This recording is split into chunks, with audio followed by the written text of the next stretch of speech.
কি ভাবছেন সকালবেলা উঠে পড়তে বসে গেছি? হ্যাঁ, পড়াশোনার মতোই কিছু একটা কাজ করছি।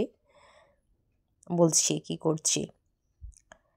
তো আমি যেহেতু নাচ শেখাই, আপনারা আমার বন্ধুরা যারা আমার সাথে অনেক দিন যুক্ত আছেন তারা তো জানেনই। তো আমাদের একটা বার্ষিক পরীক্ষা হয়। তো তারই ফর্ম ফিল আপ করছি। এখন অনেকটাই সকাল। তো সকালবেলা ছাড়া বা অনেক রাত্রে আমাকে বসতে হতো। আর সকালে সারাদিন কাজকর্মর পর রাত্রে আর ইচ্ছে করে না এগুলো নিয়ে বসি। তো কি আর করার, সকালবেলা নিয়েই বসে গেছি। সকালবেলা উঠেই ফর্ম ফিল আপের কাজে লেগে পড়েছি। বঙ্গীয় সঙ্গীত পরিষদের পরীক্ষা ফর্ম ফিল আপ চলছে। আমার নাচের মেয়েদের, আমার ছন্দকন্যাদের সব ফর্ম ফিল আপ। তো যাই হোক, এই যে দেখুন ফর্ম ফিল আপ করতে বসেছি। তারপর আর কি, ফর্ম ফিল আপ করিয়ে নেওয়ার পর ফর্ম ফিল আপ করতে করতে অনেকটাই সময় হয়ে গেছে। তো তার আগে একটু উঠে চা বানিয়ে দিয়েছিলাম শ্বশুর শাশুড়ি কাকা শ্বশুরকে। তারপরে আবার ফর্মটা ফিল আপ করে আমি কিন্তু ভাতের চালটা তুলে দিচ্ছি হাঁড়িতে। আর এদিকে আমার ছেলে দেখুন খাবে। তো ওদিকে রান্নার চালটা হাঁড়িতে তুলে ভাতটা হোক, আর আমি চলে এসেছিলাম ছেলেকে খাইয়ে দেওয়ার জন্য। সকাল থেকে উঠি, সত্যি কথা বলতে এতটুকু সময় নেই। সকাল থেকে উঠে মাঝে মাঝে নিজেকে মেশিন মনে হয়, বুঝলেন।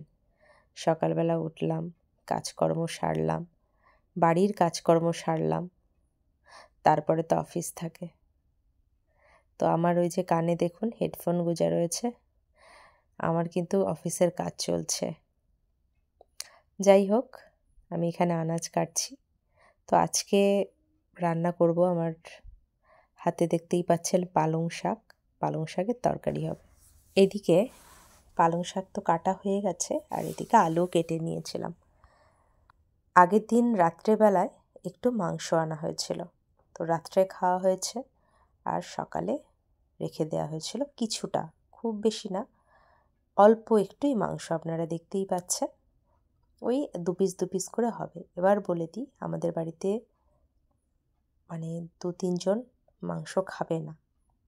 তো তার জন্যই খুব বেশি যে মাংসের প্রয়োজন আছে এমনটা না, 2 পিস করে হলেই হয়ে যাবে। আর এদিকে দেখুন কুচু ভাইকে নিয়ে দাদারা। তারপর আর কি ওদেরকে একবার দেখে আমি আবার চলে এসেছি রান্নার দিকে।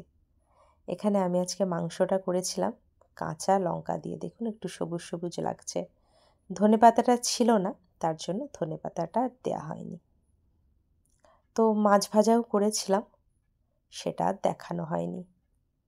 ডাল হয়েছিল, আর পালং শাক দিয়ে সব রকম দিয়ে কচু টচু দিয়ে একটা তরকারি, আর হয়েছিল মাংস আর মাছ ভাজা, আর আলু সেদ্ধ দিয়েছিলাম। এই ছিল মেনু।